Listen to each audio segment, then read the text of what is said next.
Hello everyone, I am your educator Shivam. Welcome to Arpita Sharma classes. In today's class, we are going to study about FRBM Act 2003, that is Fiscal Responsibility and Budget Management Act 2003. Before starting the class, there is a small announcement. Subscribe to Arpita Sharma classes for daily The Hindu News analysis, important international organizations, daily MCQ series, polity classes, economics classes, strategy related classes for UPSC, CSE and much more. Further, you can also join our Telegram channel, which is Simplifying UPSC with Ease, for class updates and notes. Also, Arpita ma'am is also taking live classes on Unacademy Plus. Use code SHARMAYT10, that is SHARMAYT10 to get 10% extra discount. So let's start our today's class, Fiscal Responsibility and Budget Management Act. Fiscal Responsibility से आप क्या समझते हो? पहले हम लोग इसका नाम का मतलब समझते हैं. What do you understand by fiscal responsibility? If I say fiscal responsibility implies a government pursues the appropriate level of government spending and tax. ठीक है? To maintain sustainable public finances, ensure fiscal policy aids the optimal rate of economic growth, maintain appropriate levels of public investment. Budget से आपको पता ही होगा. It's a very common word कि आपका कितना budget है, आप उसको मैनेज कर पा रहे हो या नहीं. तो it is related to that. Before starting ahead, I want to give you an example. Suppose कीजिए मेरी yearly income 1 lakh rupees है and my spending is 1,30,000. मेरी इनकम 1 लाख रुपए है और मेरी जो एक्सपेंडिचर है that is 1,30,000. It means I am running on deficit. जो मुझे 30,000 जो एडिशनल में एक्सपेंडिचर कर रहा हूं उसके लिए मुझे क्या करना पड़ेगा? I have two options mainly, either to sell my fixed assets or borrow from somewhere. या तो मैं अपनी एसेट्स बेच दूंगा जो मेरी फिक्स्ड एसेट होगी, या कुछ भी है मेरे पास, मोबाइल फोन है, it's my asset, I will sell it. ठीक है, टू फाइनेंस माय एक्सपेंडिचर. या फिर मैं क्या करूंगा, लोन ले लूंगा, बैंक से लूंगा, या फिर लेंडर्स जो होते हैं हमारे लेंडर्स उनसे लूँ. तो मुझे कहीं ना कहीं से इसको फाइनेंस तो करना पड़ेगा ऑफ कोर्स. तो इसी तरह से क्या हो रहा था कि जो गवर्नमेंट है उसका जो डेफिसिट है, फाइनेंशियल डेफिसिट, जो फिस्कल डेफिसिट होता है, ओवरऑल डेफिसिट, गवर्नमेंट के रेवेन्यू से ज्यादा हो रहा था एक्सपेंडिचर. और गवर्नमेंट क्या कर रही थी, उस एक्सपेंस को, उस एक्सपेंडिचर को फाइनेंस करने के लिए बार बार बोरोइंग की जा रही थी, अपनी डिसइन्वेस्टमेंट कर रही थी. उस एक्सपेंडिचर को फाइनेंस करने के लिए वो लोग नए नए तरीके ढूंढ रहे थे. उनको फाइनेंस किया जा रहा था by putting the assets at stake. ठीक है, बोरोइंग, अननेसेसरी अनलिमिटिंग बोरोइंग हो रही थी जिसके ऊपर ना तो कोई लिमिट थी, जितना चाहिए था उतना बोरो कर लिया जा रहा था. जितना चाहिए था आरबीआई के पास गए, वहां से बोरो कर लिया. जितना जिसके पास, उनके पास जहां से उन्हें मौका मिला उन्हें बोरो करते गए. तो उस चीज से क्या होता जा रहा था, एक फिस्कल इनडिसिप्लिन क्रिएट हो रहा था. ठीक है, तो उसी चीज के मैनेज करने के लिए, ताकि ये चीज जो है, जो एफआरबीएम है, जो फिस्कल रिस्पॉन्सिबिलिटी है जो गवर्नमेंट की, उसको कंट्रोल में लाया जा सके, उसके लिए एक्ट लाया गया. It is an act of the parliament of India to institutionalise the financial discipline. जैसे मैंने आपको बताया कि हम लोग जो है बोरोइंग करे जा रहे थे अपनी जो एक्सपेंडिचर उसको फाइनेंस करने के लिए, तो उसके लिए फाइनेंशियल डिसिप्लिन लाने के लिए एक्ट लाया गया. Reduce India fiscal deficit. जो इंडिया का फिस्कल डेफिसिट है, fiscal deficit is overall revenue is less than the overall expenditure. ठीक है, तो उसको कम करने के लिए, मैक्रो इकोनॉमिक मैनेजमेंट को इंप्रूव करने के लिए, the overall management of public funds by moving towards a balanced budget and strengthen fiscal prudence. ठीक है, ओवरऑल जो मैनेजमेंट, जो पब्लिक फंड्स की है, जो मैनेजमेंट है, जो पब्लिक का पैसा उसका जो मैनेजमेंट हो रही है उसका इंप्रूवमेंट करना, एक बैलेंस्ड बजट हो कि हमारी रेवेन्यूज और एक्सपेंडिचर में जो डिफरेंस है वो कम हो, और जो है हमारा फिस्कल जो स्ट्रेंथ होती है हमारी कंट्री की वो बढ़े, जो हमारा बजट है उसकी फिस्कल प्रूडेंस भी बढ़े. ठीक है, द मेन पर्पस, इसका जो मेन पर्पस था was to eliminate revenue deficit of the country. Revenue deficit को खत्म करना था. Building revenue surplus thereafter, revenue surplus create करना चाहते थे और फिस्कल डेफिसिट को मैनेजेबल लेवल तक 3% तक लाना चाहते थे वो लोग मार्च 2008 तक, and bring down the fiscal deficit to a manageable 3% of the GDP by 2008। अब मैंने जैसे आपको बताया था, एक एग्जाम्पल दिया था, I just give you an example. तो उसका बैकग्राउंड क्या था, क्यों लाया गया था? Reckless borrowing by government to finance its programme had led to high fiscal deficit हो रहा था, हाई रेवेन्यू डेफिसिट हो रही थी, high debt to GDP ratio हो रही थी। मतलब जितना हमारा जीडीपी है उसके अकॉर्डिंग हमारा जो है, अभी अगर मैं करंटली बताऊं तो अराउंड 70% के अराउंड हमारा जो है डेप्ट रेशो है, तो उसको वो भी बढ़ती जा रही थी क्योंकि अंधाधुंध फाइनेंसिंग हो रही थी, कोई लिमिट थी नहीं। तो इस वजह से इसका बैकग्राउंड, इसी वजह से इस एक्ट को लाया गया। अब इसके ऑब्जेक्टिव्स क्या क्या हैं? To ensure fiscal discipline in the government finances, of course fiscal discipline हो, लिमिट लगे, देखभाल कर खर्च किया जाए पैसा, जो जहां पर रेवेन्यू आ रही है उनके अंदर जो लीकेज हो रही है उनको कम किया जाए, अपने रेवेन्यू के सोर्सेज को, नए नए सोर्सेज को ढूंढा जाए, अपने रेवेन्यूज के सोर्सेज को बढ़ाया जाए, expand the base of the revenue sources, ठीक है, अपने एक्सपेंडिचर को कम किया जाए, उसको लिमिट किया जाए जो अननेसेसरी एक्सपेंडिचर हो रहा है। Intergenerational equity in fiscal management. अब देखिए इंटर जनरेशनल इक्विटी होता क्या है?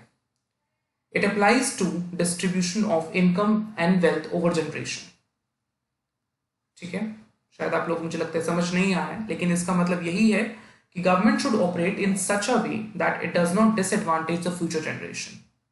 ऐसा ना हो जो फ्यूचर में गवर्नमेंट आएंगी, मान लीजिए 2003 में आया था, हमारी जो गवर्नमेंट आती गई, रिस्पेक्टिव गवर्नमेंट आती गई किसी भी पार्टी की, तो ऐसा ना हो चूंकि हम लोग इतना बोरो कर लें कि जो फ्यूचर जनरेशन है उनके पास कुछ वेलफेयर के लिए बचे ही ना, वो सिर्फ इंटरेस्ट पेमेंट करने में ही सारा हमारा बजट चला जाए, ठीक है। इस तरह से ध्यान में रखकर कि जो हमारे फ्यूचर गवर्नमेंट्स आएंगी, फ्यूचर जनरेशन है, वो इसका बोझ ढोते ढोते पागल ना हो जाए, ठीक है। अगर मैं आपको सिंपल शब्दों में बताऊं तो, ठीक है। Long term macro economic stability, जो हमारी कंट्री की मैक्रो इकोनॉमिक है, जो पूरी इकोनॉमिक एज अ होल है, वो स्टेबल रहे लॉन्ग टर्म तक, इसके लिए it is one of the objectives of this act, ठीक है। I hope you are clear up till now. ये documents, following documents were supposed to be placed in the parliament annually along with the budget to ensure transparency and accountability in fiscal operations. ये document जो हैं हर साल parliament में पेश किए जाने होते हैं अकॉर्डिंग टू द एक्ट, ताकि ट्रांसपेरेंसी आए, पारदर्शिता आए और अकाउंटेबिलिटी हो कि जो आपने किया है, व्हाई यू डिड दिस, उसके लिए इस तरह से होता है अकाउंटेबिलिटी का मतलब, आपने जो भी फिस्कल ऑपरेशन किया, आपने जो फिस्कल डिसीजंस लिए हैं, उनके लिए you should be accountable for them. तो उसके लिए वो लोग क्या क्या करते हैं? मैक्रो इकोनॉमिक फ्रेमवर्क स्टेटमेंट करते हैं। अब ये जो है मैक्रो इकोनॉमिक फ्रेमवर्क स्टेटमेंट क्या होती है? ओवरऑल जो है इसके अंदर it contains forecast indicating the growth prospects of the country, कि आप कैसे करने वाले हैं, इन्फ्लेशन को आप कहां तक टारगेट करने वाले हैं, फिस्कल पॉलिसी स्ट्रैटेजी स्टेटमेंट, कि आपकी फिस्कल पॉलिसी क्या है, गवर्नमेंट अपनी स्पेंडिंग कहां से करेगी, गवर्नमेंट अपना फाइनेंस कहां से लेकर आएगी, गवर्नमेंट अपना जो स्पेंडिंग है वो किस किस प्रोग्राम में करेगी, ठीक है, कहां उसको करना चाहिए। तो ये सब चीजें वो अपने बताएंगे कि हमारी स्ट्रैटेजी क्या है। Medium term fiscal policy statement क्या है? This report was to present a 3-year rolling target of the fiscal indicators, जो हमारे हैं, हम लोग कितना, हमारा टारगेट है कि हम लोग इतना अपना फिस्कल डेफिसिट कम करेंगे, अपना रेवेन्यू डेफिसिट टारगेट कम करेंगे, तो over the period of 3 years। इसी तरह से medium term expenditure framework statement है कि हम लोग ओवर द 3 years हम लोग अपना एक्सपेंडिचर कहाँ कहाँ करने वाले हैं, कहाँ होगा, ठीक है, किस तरह से करेंगे हम लोग। Among the other targets, the act mandated the reduction of the fiscal deficit to 3% of the GDP।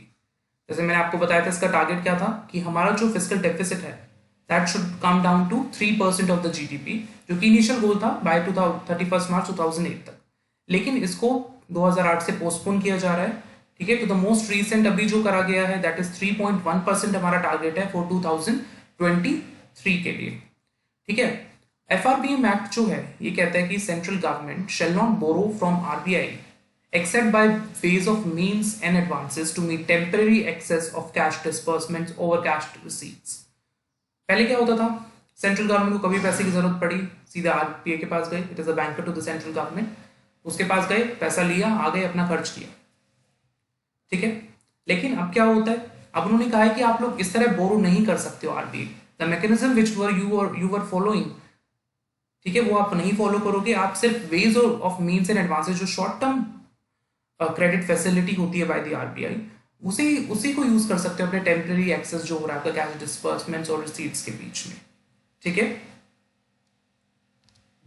देखिए अब टारगेट्स क्या थे और फिस्कल इंडिकेटर्स क्या कहते हैं इसके अंदर। The subsequent to the enactment of the FRBM act the following targets in fiscal, जैसे मैंने आपको बताया था डेट ऑफ एलिमिनेशन जो था रेवेन्यू डेफिसिट का, दैट इज 2009 था, इट वाज पोस्टपोन।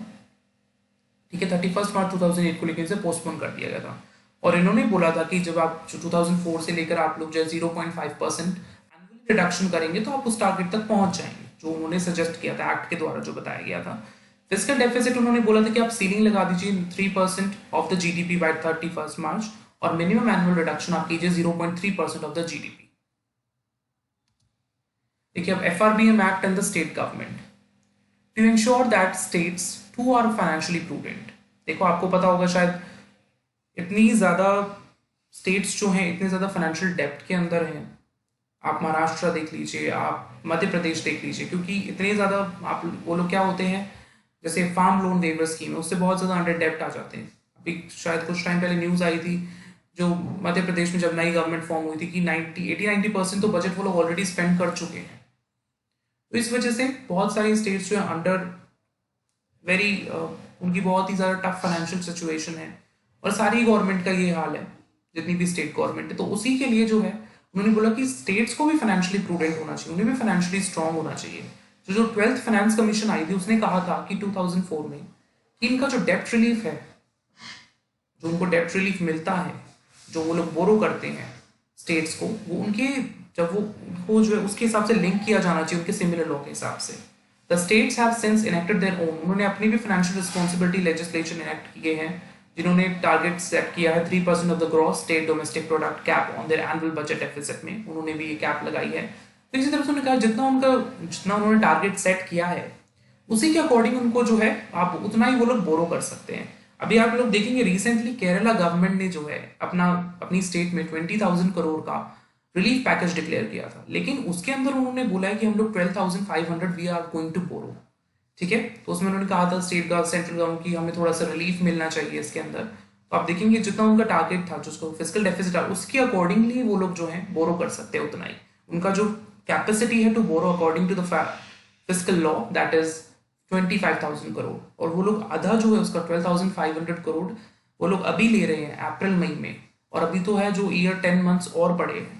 ठीक है, क्योंकि कोविड की वजह से, जो कोरोना वायरस है उसकी वजह से जो है हर स्टेट, पूरी इंडिया ही इकोनॉमिक बहुत ज़्यादा सफ़र कर रही है इकोनॉमी हमारी, और जो फाइनेंस है गवर्नमेंट की फाइनेंस हो चाहे आम लोग हो, अनएम्प्लॉयमेंट रेट इतना बढ़ता जा रहा है।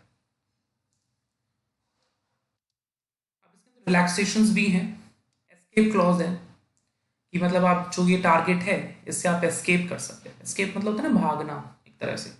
Under section 4 subsection 2 of that the centre can exceed the annual fiscal deficit target citing certain reasons.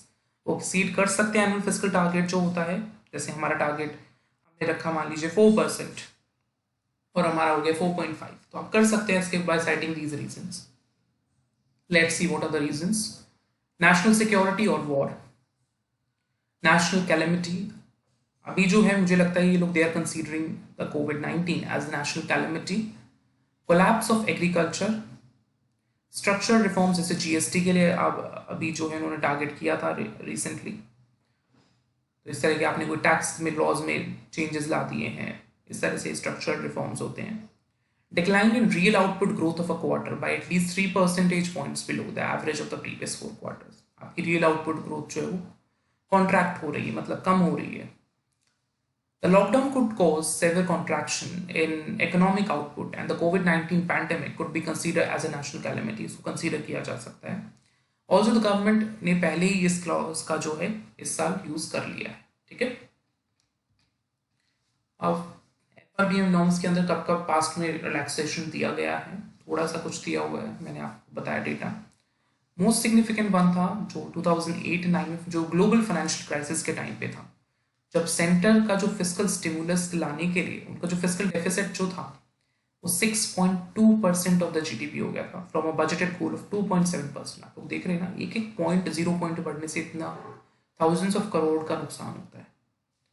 ठीक है, तो आप देखिए इतना ज़्यादा बढ़ गया था, तो इस वजह से उस टाइम पे उनको, क्योंकि उस टाइम पे ग्लोबल फाइनेंशियल क्राइसिस आ गए थे, डिमांड बिल्कुल कम हो गई थी, अनएम्प्लॉयमेंट लेवल बहुत ज़्यादा बढ़ गए थे, तो इसलिए उन्हें फिजिकल स्टिमुलस लाना पड़ा था, डिमांड को बढ़ाना पड़ा था, अनएम्प्लॉयमेंट जो इनकम थी पीपल के हाथ में वो देनी पड़ी थी। इस वजह से उन्हें जो है ये टारगेट को एक्सीड कर गए थे, उन्हें एस्केप क्लॉज का यूज़ किया था उस टाइम पे।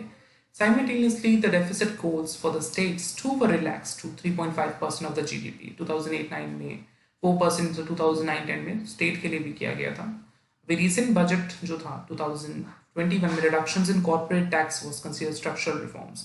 जीएसटी के लिए भी कर सकते हैं structural reform, corporate taxation policies में आपका रिफॉर्म आ रहा है, so as to trigger the escape clause करने के लिए। तो फिजिकल टारगेट जो था 2019 to 20 उसको जो है 3.8% कर दिया गया फ्रॉम अर्लियर 3.3% जो उनका टारगेट था, उन्होंने उसको रिकैलिब्रेट कर दिया टू 3.8% पर।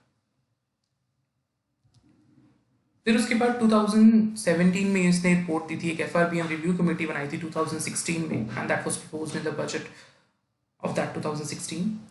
ठीक है, it was headed by farmer revenue secretary कि जो ये क्या काम कर रहा है वो सही काम कर रहा है या नहीं, या फिर और क्या क्या रिकमेंडेशंस होनी चाहिए और क्या क्या पॉजिटिव चेंज लाए जा सकते हैं। It was headed by farmer revenue secretary that is an K Singh. आपको ये चीज़ पता होना चाहिए, जो हमारी 15th फाइनेंस कमीशन है that is also headed by R N K Singh, was appointed by the government to review the implementation of the FRPM। उसको review करें कि किस तरह से इम्प्लीमेंट हुआ है, क्या फ्लॉज हैं, क्या क्या वो चीज़ें इंप्रूवमेंट हो सकती है।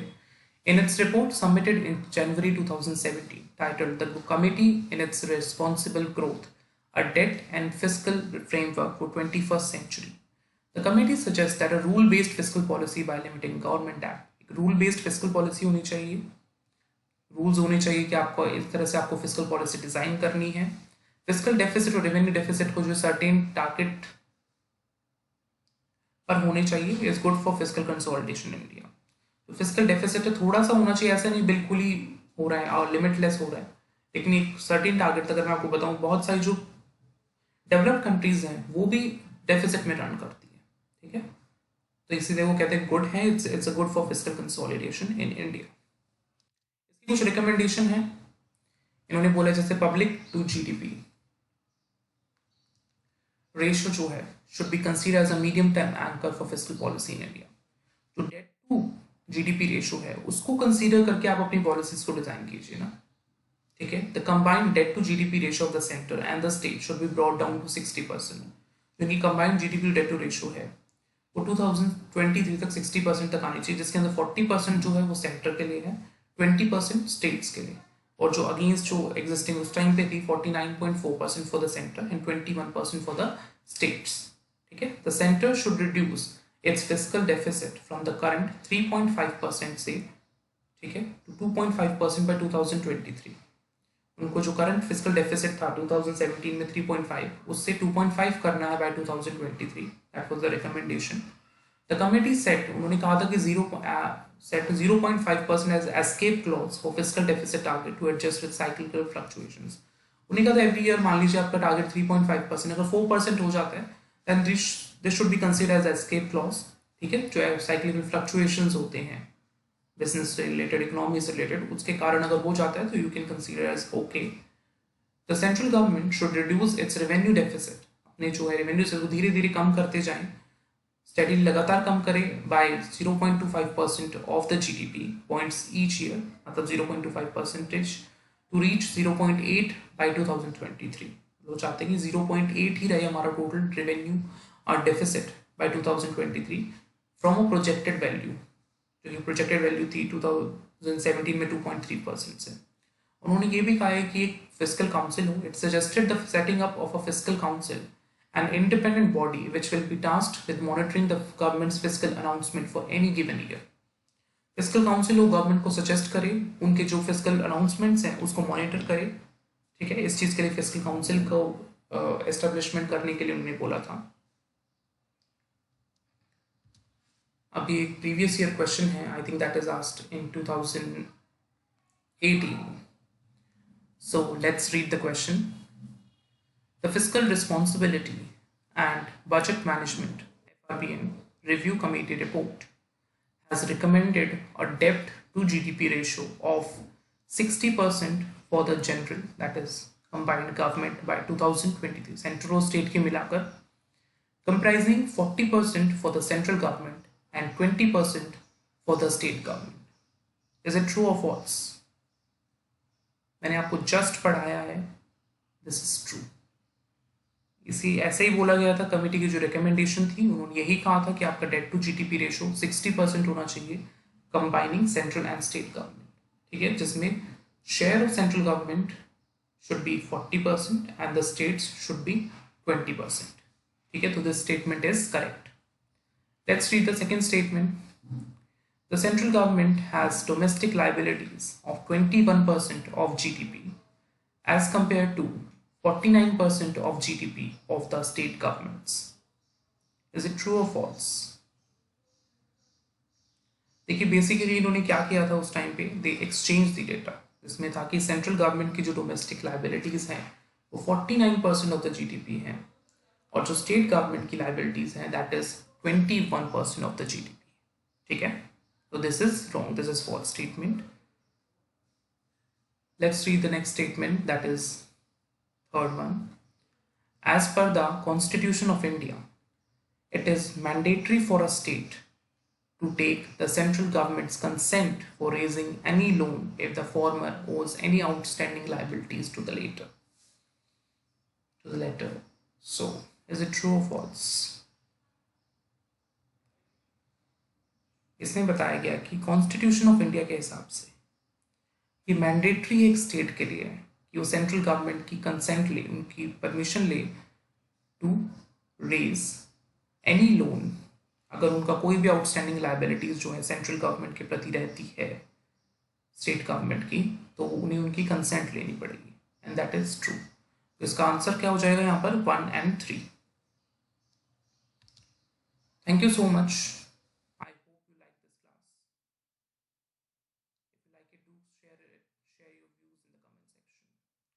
So much.